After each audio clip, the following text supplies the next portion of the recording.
Donnie Fandango's Week in Rage, ready to go, everybody. Let's see what's on the mind of Donnie Fandango this week. Yeah, mother, I hate you. You. Yeah! I'm pissed. I'm pissed. I'm so pissed off. I'm so really pissed. I'm pissed. I'm so pissed off. I'm so really pissed.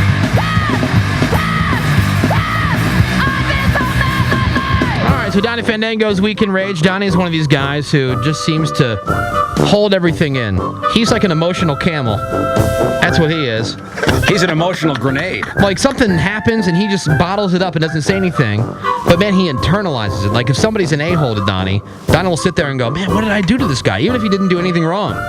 And then when he finally realizes that you were just an a-hole for giving him crap, my God. See, I'm thinking more He like a loses grenade it. because the rage is the gunpowder. Yeah. And somehow the pin falls out and all that rage explodes. Right. Eventually, it's just going to go. And the shrapnel kills everybody around him. So as to not have Donnie become one of these guys who walks into the radio station one day and rolls one of these grenades down the hallway and blows everybody up, we're giving him his own segment called Donnie's Week in Rage, where it's his chance just to kind of vent and get things off his chest. And this is something that people seem to really, really dig. So, you guys, you know, I mean, all you guys know, man. I mean, I love my kids a lot. Of course you Like do. a lot. I mean, I'd do anything for them. I die for them, the whole thing. I'm so goddamn sick of them, I don't even know what to do with myself. My little ones, they're growing, and there's pains, and then they cry at night, and it's fine, and then we figure that out. And then my oldest, who I kind of rely on, to be my, Your rock.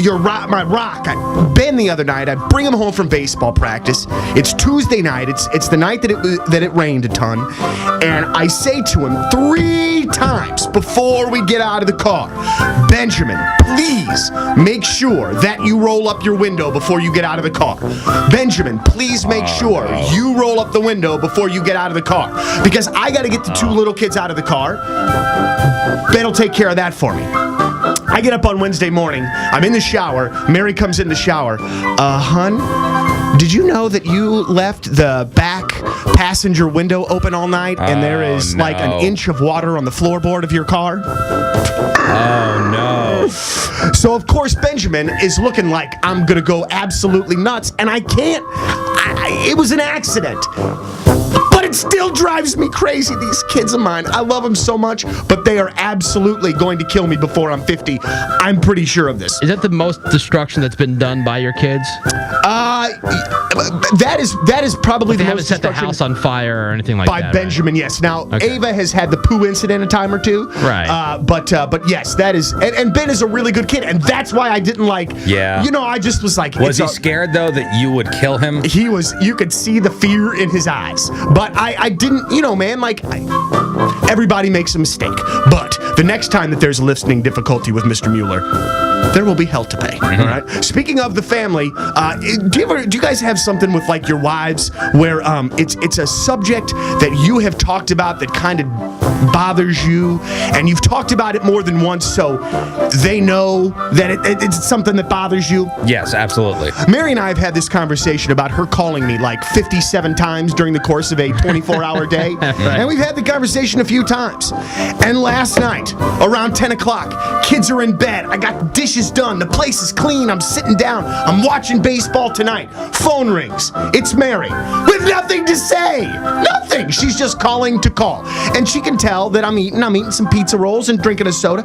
And so she says, okay, baby, well, I'll let you go. All right, awesome. So I eat my pizza rolls. I have my little soda. I go upstairs to watch TV in bed. She calls again just to say that she's leaving work. Wow, interesting stuff. And then when I try to get off the phone because I don't want to talk to her, I get the girl pouty thing. I hate the girl pouty thing so much.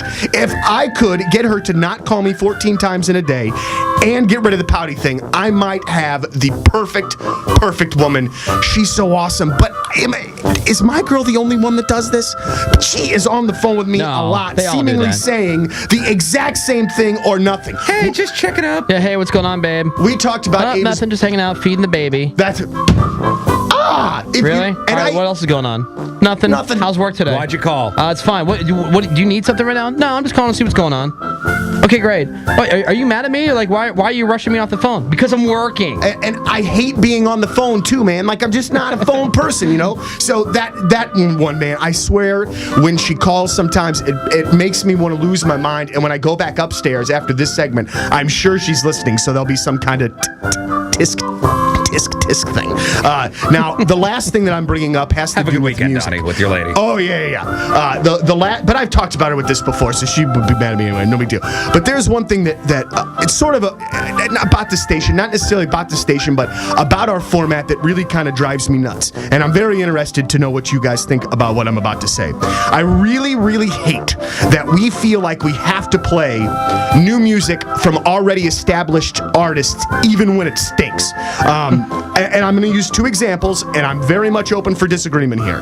The new Korn and the new Stone Temple Pilots. All right? In my opinion, new stuff that, in my opinion, it just is not good. All right? But if we don't play them, okay, then the label hoses us and won't give us tickets to give away to the show, even though we've supported the band for years and years and years and years and years, and they won't let us have access to the artists just because of whatever the new song is. To me, it's the last bit of control that these record companies kind of have on us, and I just really think it blows, and I really can't stand it. Now listen, I understand that you might like the Korn or you might like the STP. That's cool. These are just a couple examples that I could think of. I know. Party of one, your table's now available. You know, like Pearl Jam. Like for a while, there was like 3 albums worth of singles that were I'll not just say good. this, you know, like Korn and Stone Temple Pilots are very established acts and have been for years. And I think there is a curiosity as to what their new stuff sounds like. Now, if you do notice with the Stone Temple Pilots, we did play it for a little while, and then it went away because it wasn't a great song. Good.